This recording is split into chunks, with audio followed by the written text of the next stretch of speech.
Hello, welcome to Learn with Neeti. And today's topic is Bridge Course of Chemistry. तो आज हम chemistry का bridge course करेंगे and फिर हमारा ब्रिज कोर्स की ये सीरीज खत्म। इसके बाद हम स्टार्ट कर रहे हैं बायो के चैप्टर के साथ, जो हमारी एक्सप्लोरेशन का बायो का चैप्टर है। एंड उससे ज़रूरी चीज़ कि हमारी जो मैथ्स और साइंस की बुक है वो आ चुकी है। एसएसटी की बुक अभी भी कमिंग सून दिखा रहा है, पर हमारी मैथ्स और साइंस की बुक आ चुकी है। ये है साइंस की book, class 9th CBSE science की बुक यही है, एक्सप्लोरेशन। और इसमें जो है टोटल 13 चैप्टर है, 13 चैप्टर है। और ये बुक्स अब अवेलेबल है मार्केट में, आप चाहें तो ले सकते हैं। एंड नॉट ओनली दिस कि हमारे पास एक ही बुक है, हमारे पास मैथ्स की बुक। और मैथ्स की जो बुक है इस बार उसमें काफ़ी चेंजेस हुए हैं। तो जो हमारा चैप्टर के नाम हैं वो बदले हैं, चैप्टर के कंटेंट भी थोड़ा बहुत बदले हैं। तो शुरू करते हैं फिर। आज का टॉपिक है मैटर। आज हम पूरा मैटर पढ़ेंगे। मैटर क्या होता है? मैटर एक ऐसी चीज़ है, कोई भी चीज़ जिसके पास वॉल्यूम, मतलब कोई जगह घेरे, कोई भी चीज जो जगह घेरे, कोई भी चीज जिसके पास मास हो, कुछ अमाउंट ऑफ सब्सटेंस हो, कोई भी चीज जिसके पास मास है, कोई अमाउंट ऑफ सब्सटेंस हो, या और कोई भी ऐसी चीज जिसको हम परसीव करें, एक या एक से ज्यादा अपने 5 बेसिक सेंस। हमारे पास 5 बेसिक सेंस होते हैं: देखना, सुनना, सूंघना, टच करना और टेस्ट करना। इन 5 में से हम एक या एक से ज्यादा सेंस से उसको परसीव कर सके, ये होता है मैटर। जो भी चीजें तीनों क्राइटेरिया फुलफिल करती हैं वो एक मैटर है। और अगर कोई चीज इसमें से एक में भी लैक करती है तो वो मैटर नहीं।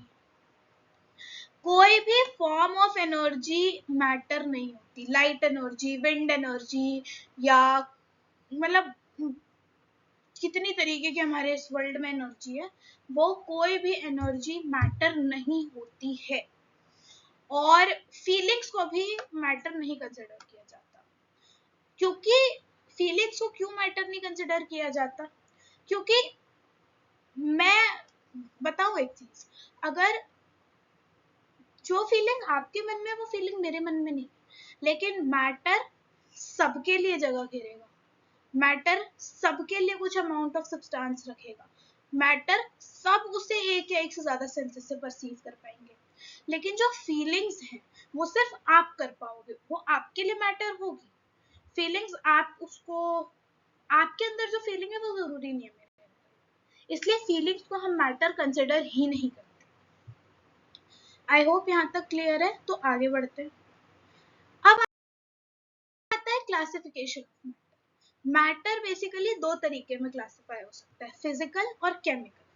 तो फिजिकल क्लासिफिकेशन ऑफ मैटर क्या होता है, पहले वो देखते हैं। तो फिजिकल क्लासिफिकेशन ऑफ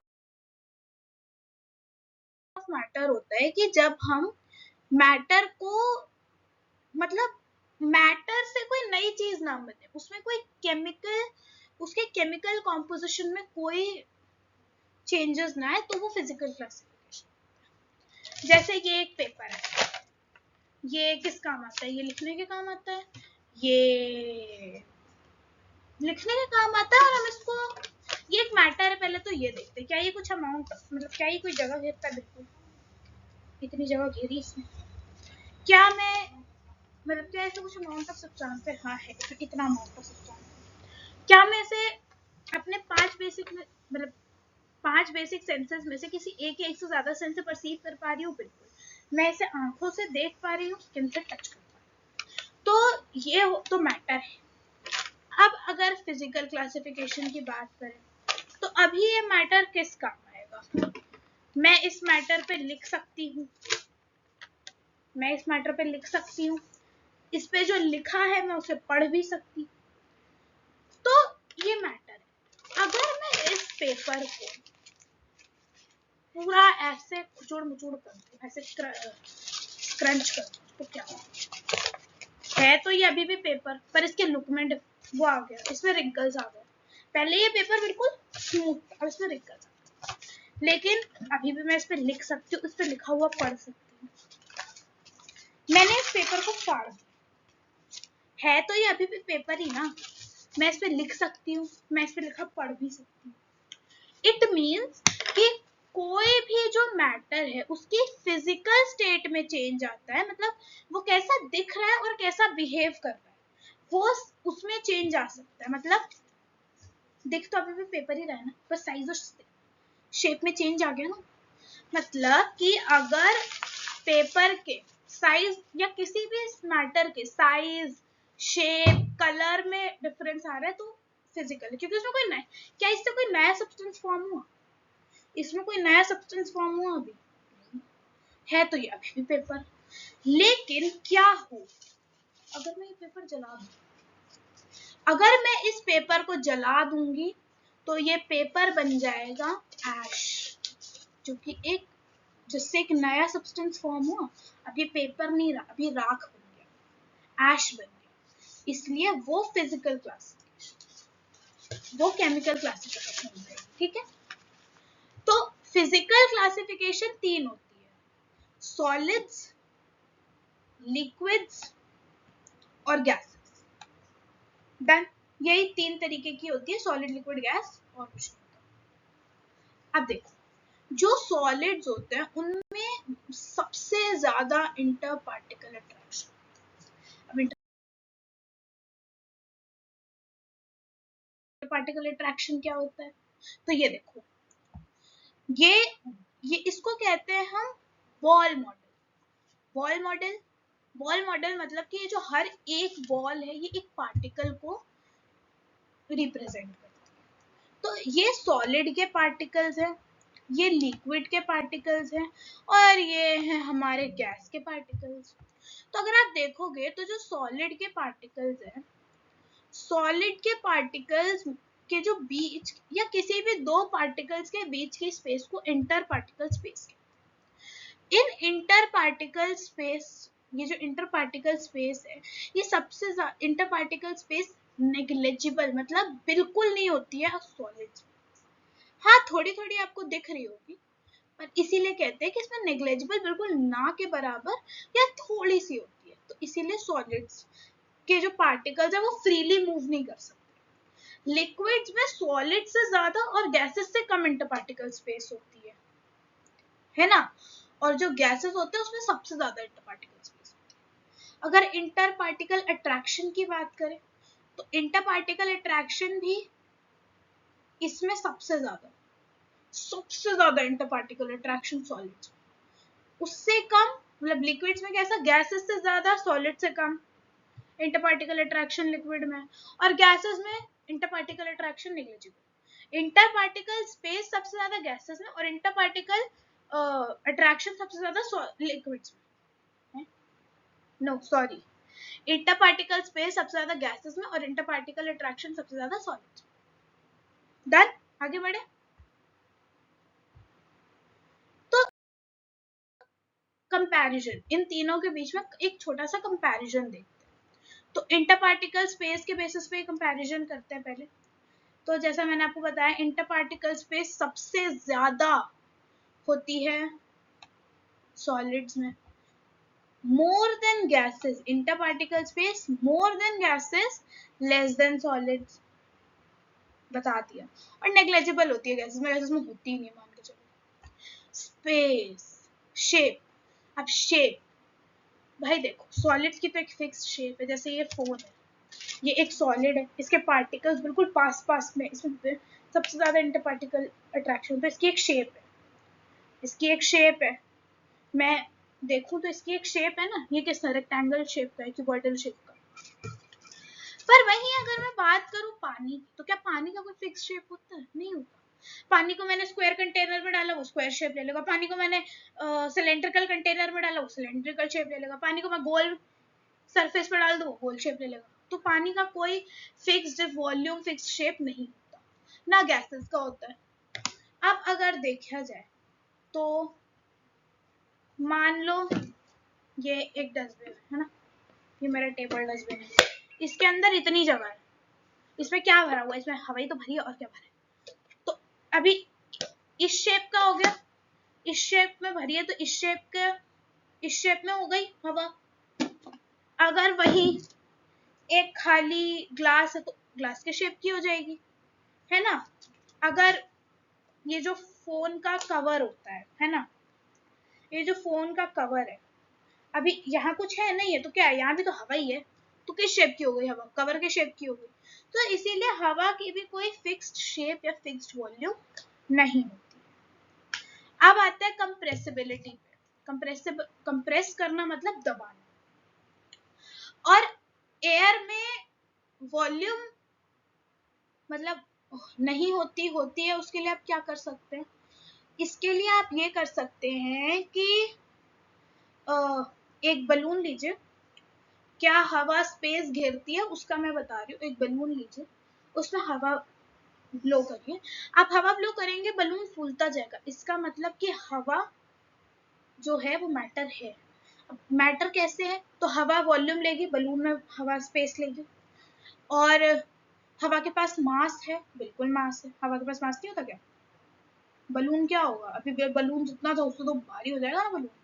उसके बाद मतलब वो कंप्रेसिबल है, इसके लिए आप क्या करिए, एक ग्लास लीजिए, खाली ग्लास, उसमें हवा रहेगी, ऊपर से उसमें एक कुछ ऐसी चीज लगा दीजिए जिससे हवा और अंदर ना जा पाए, उसको धीरे धीरे धीरे धीरे धीरे धीरे धीरे प्रेस कर दीजिए। एक समय आ जाएगा जब आप उसको प्रेस नहीं कर पाएंगे, तब क्या होगा कि हवा के पार्टिकल्स बिल्कुल पास पास में है ना। तो इसीलिए कंप्रेसिबिलिटी सॉलिड्स इनकंप्रेसिबल है।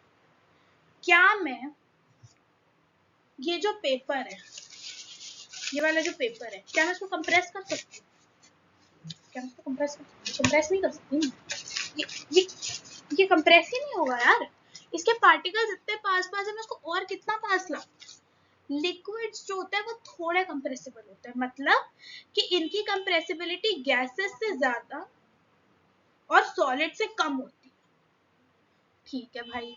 रिजिडिटी, रिजिड मतलब सख्त होना, बिल्कुल रिजिड मतलब सख्त होना।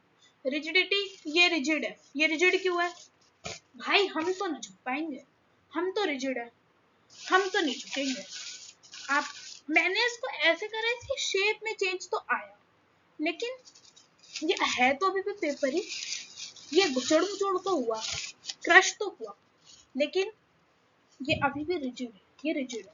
चलो पेपर छोड़ो, ये बुक ले लेते हैं, ठीक है। क्या मैं इसको कंप्रेस नहीं कर सकती, मैं इसको कंप्रेस नहीं कर सकती, चाहे मैं कितना ही जोर लगा लूं, ये कंप्रेस नहीं होगी, ये फट जाएगी, है ना। क्या ये हार्ड है, ये सबसे हार्ड है, ये हार्ड है, बिल्कुल हार्ड है, ये सबसे हार्ड है। लेकिन जो लिक्विड्स और गैसेस होती है ना, वो रिजिड होती है ना, वो क्योंकि उनका कोई फिक्स वॉल्यूम ही नहीं है ना, कोई फिक्स मास है ना, कोई फिक्स शेप है ना, कुछ फिक्स नहीं है, वो कुछ कुछ छोड़ो, तो इसलिए वो रिजिड और हार्ड नहीं हो सकती।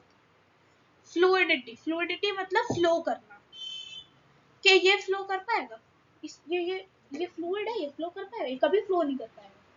लेकिन पानी और हवा फ्लो करती है, बिल्कुल करती है, पानी फ्लो करता है। पानी को ऐसा करना कि एक जगह पे गिरा देना, देखना वो फैलता जाएगा फैलता जाएगा फैलता जाएगा, वो फ्लो करेगा। हवा वैसे ही पूरे हमारे एनवायरनमेंट में घूमती रहती है, घूमती रहती है, घूमती रहती है, फ्लो करती रहती है ना।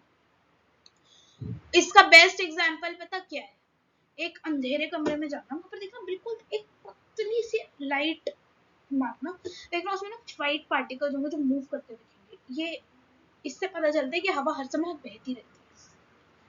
डेंसिटी, डेंसिटी की बात करते हैं भाई, देखो ये सबसे ज्यादा डेंस है कि नहीं होगा, है ना डेंस, इसके पार्टिकल सबसे ज्यादा पास पास, इसका मतलब सबसे ज्यादा डेंस है। लेकिन लिक्विड्स भी डेंस होते हैं गैसेस से ज्यादा, लेकिन सॉलिड से कम, और ये तो भाई सबसे कम डेंस होती है, इसमें क्या है, ये देखो, ये डेंस है, डेंसिटी कहाँ है, इसमें इसमें घुसा पा रही हूँ हाथ, इसमें हाथ भी नहीं जा रहा मेरा, ये देखो। अब समझाया डेंस क्या होता है, डेंसिटी। डेंसिटी मतलब कि उसमें आप अपना हाथ अच्छे से घुमा पा रहे हो, इसमें हाथ जा ही नहीं रहा, घुमाऊं कहाँ से, है ना। अब करते हैं बात एक साइकिल। जब जो सॉलिड्स है वो डायरेक्ट गैस से शेप, देखो सॉलिड से लिक्विड गया, मेल्टिंग सबको पता है, आइस थी, आइस पानी बन गई लिक्विड, पानी गैस बन गया वेपर, वेपराइजेशन, ये तो हमने पढ़ा है, बचपन से पढ़ते आ रहे हैं। पर वेपराइजेशन भी ना दो प्रकार के, वेपराइजेशन भी दो तरीके के होते हैं, एक होता है इवेपोरेशन, एक होता है बॉइलिंग। एक होता है इवेपोरेशन, एक होता है इवेपोरेशन, राइट, एक होता है बॉइलिंग। अब इवेपोरेशन क्या होता है, देखो इवेपोरेशन क्या होता है, इवेपोरेशन बॉइलिंग पॉइंट जो होता है वो पानी का होता है एक ऐसा पॉइंट, जब पानी बॉयल करने लग जाए उसको बॉइलिंग पॉइंट कहते हैं, ठीक है, ठीक है भाई। अब बॉइलिंग पॉइंट तो पता लग गया क्या होता है। अब इवेपोरेशन और बॉइलिंग में होता क्या, जब पानी इवेपोरेट कर रहा है below boiling point, boiling point में पहुंचने से पहले जब वो पानी इवेपोरेट कर रहा है तो उसको इवेपोरेशन कहते हैं, लेकिन बॉइलिंग पॉइंट पे पहुंचने के बाद जब पानी वेपर बन रहा है तो उसको बॉइलिंग कहते हैं। इसको सबसे अच्छा एग्जांपल देती हूँ, आप जमीन पे पानी जब गिरा देंगे तो वो देखना थोड़ी देर बाद इवेपोरेट कर जाएगा, वो वेपर्स बन जाएगा, वो पानी दिखेगा नहीं, वो इवेपोरेशन। लेकिन वहीं जब आप उसको हीट करेंगे, जब आप उसको हीट करेंगे 100 डिग्री सेल्सियस तक, उसके बाद जब पानी वेपराइज होगा तब वो बॉइलिंग कहलाता है। अब इसमें वैसे देखा जाए तो केमिकली बहुत ज्यादा, मतलब केमिस्ट्री जब हम और डीप में पढ़ते हैं तो बहुत ज्यादा डिफरेंसेस आते हैं, पर अभी हमें उतना डीप में पता नहीं है, ना हमें जानना है, हम इतने में खुश हैं। अब अगर देखा जाए तो अगर सॉलिड से डायरेक्ट गैस बन रहा है तो उसको सब्लिमेशन कह देते हैं, ठीक है। वहीं जब गैसेस ठंडी होकर लिक्विड बनती है तो कंडेंसेशन, लिक्विड जब फ्रीज हो जाता है तो सॉलिड बन जाता है तो उसको फ्रीजिंग कह देते हैं। वहीं गैसेस जब डायरेक्ट सॉलिड बन जाते हैं तो उसको रिवर्स सब्लिमेशन, डीसब्लिमेशन या डिपोजिशन कह देते हैं। क्या कह देते हैं, रिवर्स सब्लिमेशन, डिपोजिशन या डीसब्लिमेशन। और ये सारी टर्म्स हमारी एनसीईआरटी में दी हुई है, दिखाऊं, ये सारी की सारी टर्म्स हमारी एनसीईआरटी में दी हुई है। चैप्टर कौन सा है भाई हमारा, 5वां chapter, exploring mixtures and their separation में दिया हुआ है सब। तो हाँ दिया हुआ है, कहाँ दिया हुआ है पता नहीं कहाँ गया। खैर अभी तो हम ब्रिज कोर्स कर रहे हैं, अभी हम बुक पे नहीं जा रहे, नो नो नो, ये गलत हो जाएगा। तो यही वो साइकिल है। अब अगर आप देखें तो अब आते हैं केमिकल क्लासिफिकेशन।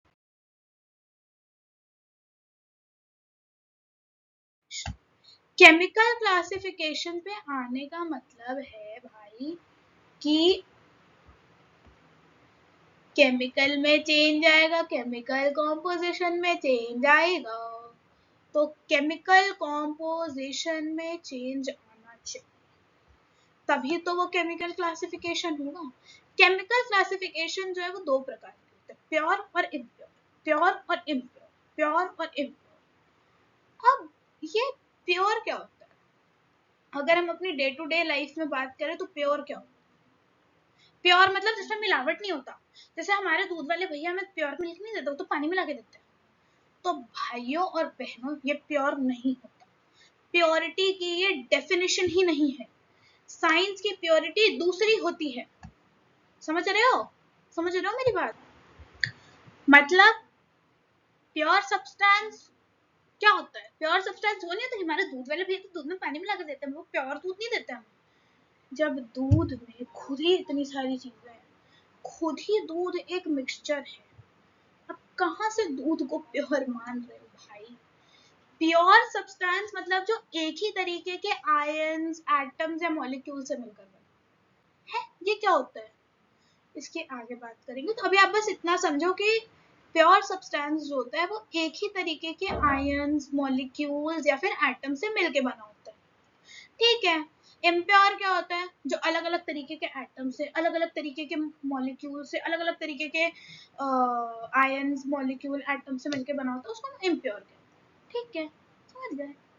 फिर प्योर सब्सटेंस दो तरीके के होते हैं, एलिमेंट्स एंड कंपाउंड्स। अच्छा, एलिमेंट्स और कंपाउंड्स प्योर सब्सटेंस होते हैं? हाँ, एलिमेंट्स और कंपाउंड्स प्योर सब्सटेंस होते हैं क्योंकि वो एक ही तरीके के एटम से मिलके बने होते हैं। तो इम्प्योर सब्सटेंस कौन से होते हैं? इम्प्योर सब्सटेंस मिक्सचर होते हैं, होमोजेनियस मिक्सचर और हेट्रोजेनियस मिक्सचर। ये दोनों जो है ये मिक्सचर्स ही हैं।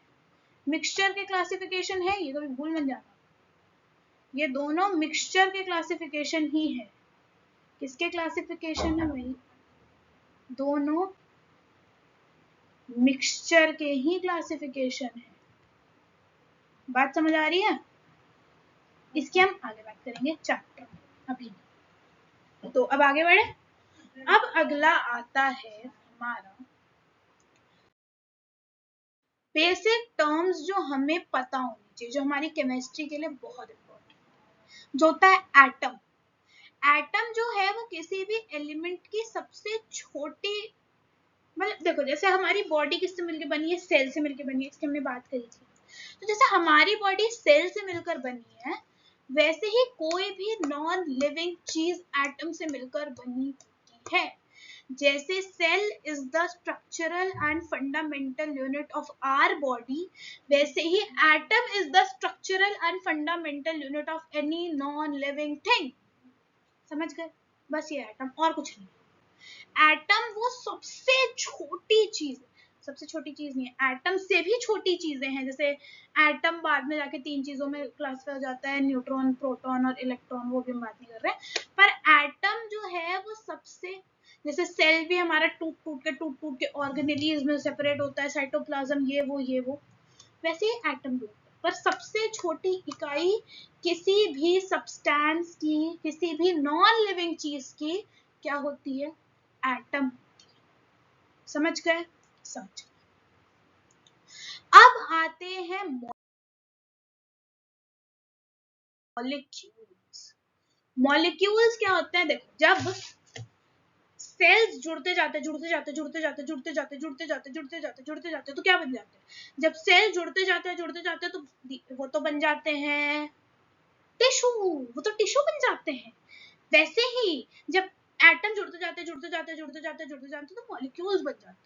मतलब जब एक या एक से ज्यादा सेम या डिफरेंट मॉलिक्यूल्स मिल जाते, सेम या डिफरेंट एटम्स मिल जाते हैं और वो केमिकली बाउंड होते हैं, केमिकली जुड़ते हैं, तब मॉलिक्यूल।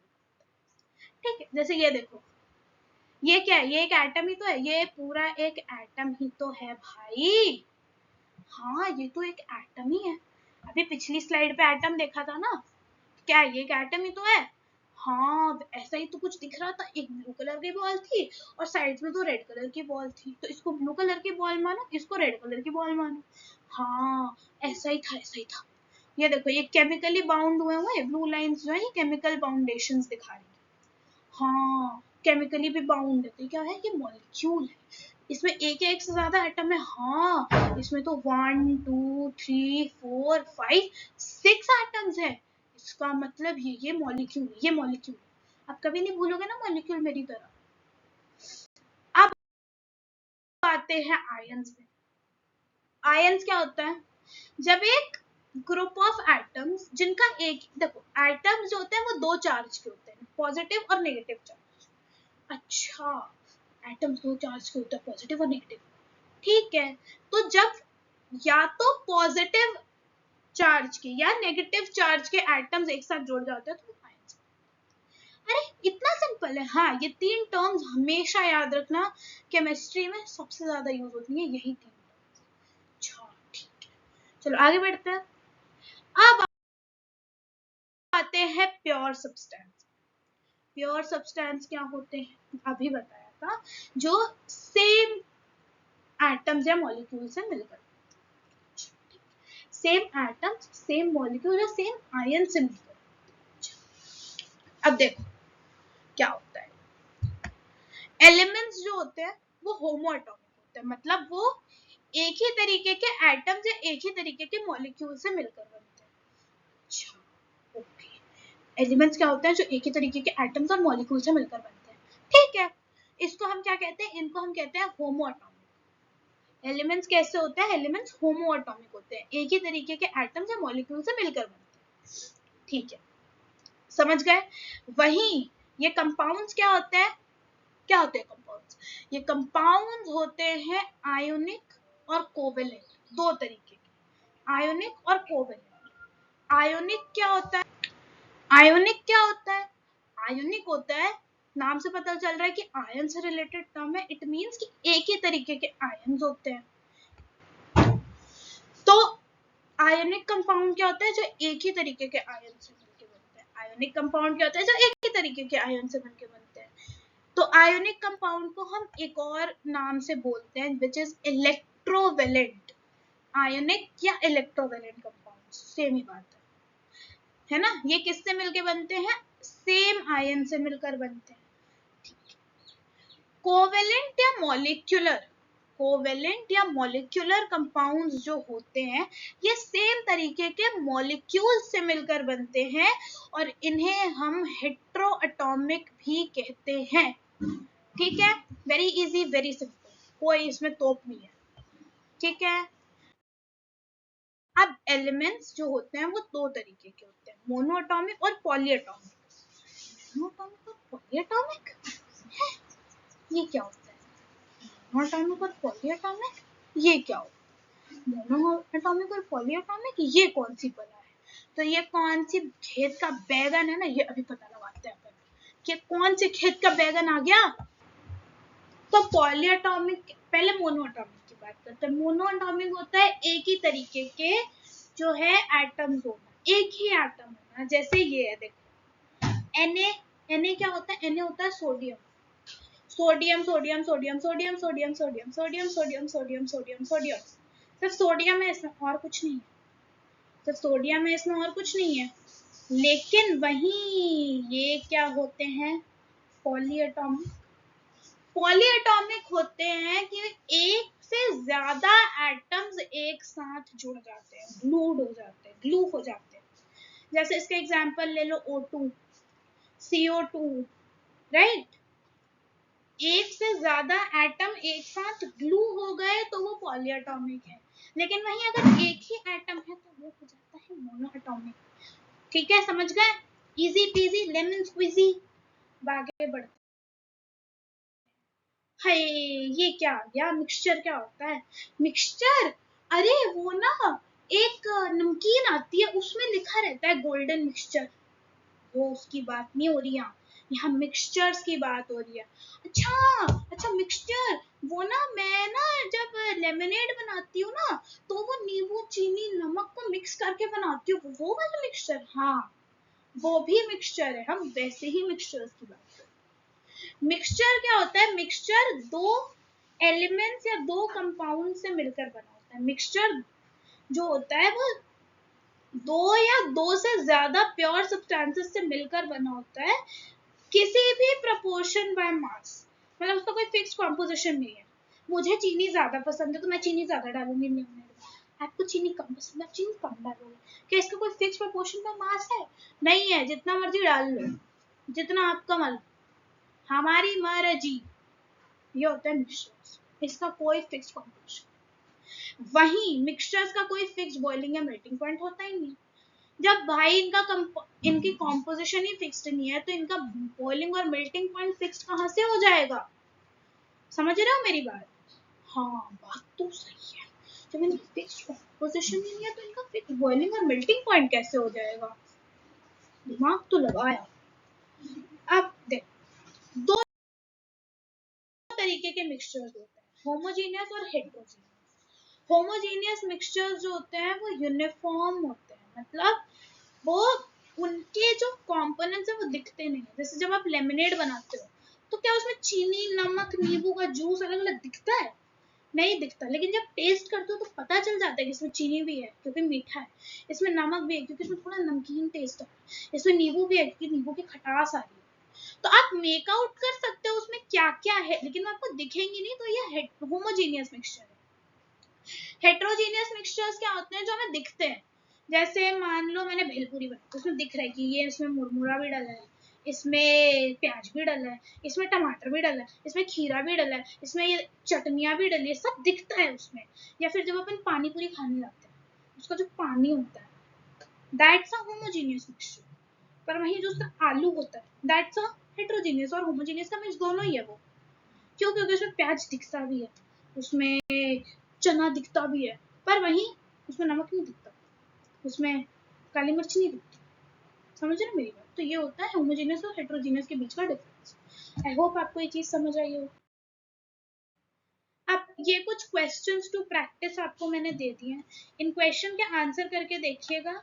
अगर आपसे हो जा रहे हैं, इट मीन्स आपको आज का लेक्चर समझ में आया है। नहीं होते, एक बार और लेक्चर देखिए और फिर से ट्राई करिए। हवा एक मैटर क्यों है? वैसे तो मैंने इसका आपको आंसर बता दिया था, पर आप एक बार खुद से ट्राई करिएगा। सोडियम एक एलिमेंट है, पर क्या वो मॉलिक्यूल्स और एटम्स के जैसा भी बिहेव करता है? इसका भी आंसर आपको पता होगा, बहुत इजी है। और आयोनिक कंपाउंड जो एक ही तरीके के आयन से मिलकर बना है, यानी कि NaCl, वो और कैसे एग्जिस्ट करता है? आप इन क्वेश्चंस के आंसर जरूर करिएगा, और इन क्वेश्चंस को हम पहले अगली क्लास में डिस्कस करेंगे और उसके बाद ही आगे। एंड आज के लिए बस इतना ही, मिलते हैं आप सभी से नेक्स्ट क्लास में। तब तक के लिए गुड बाय, टाटा, bye bye, and please don't forget to like, share and comment. Bye bye, bye bye, bye bye, bye.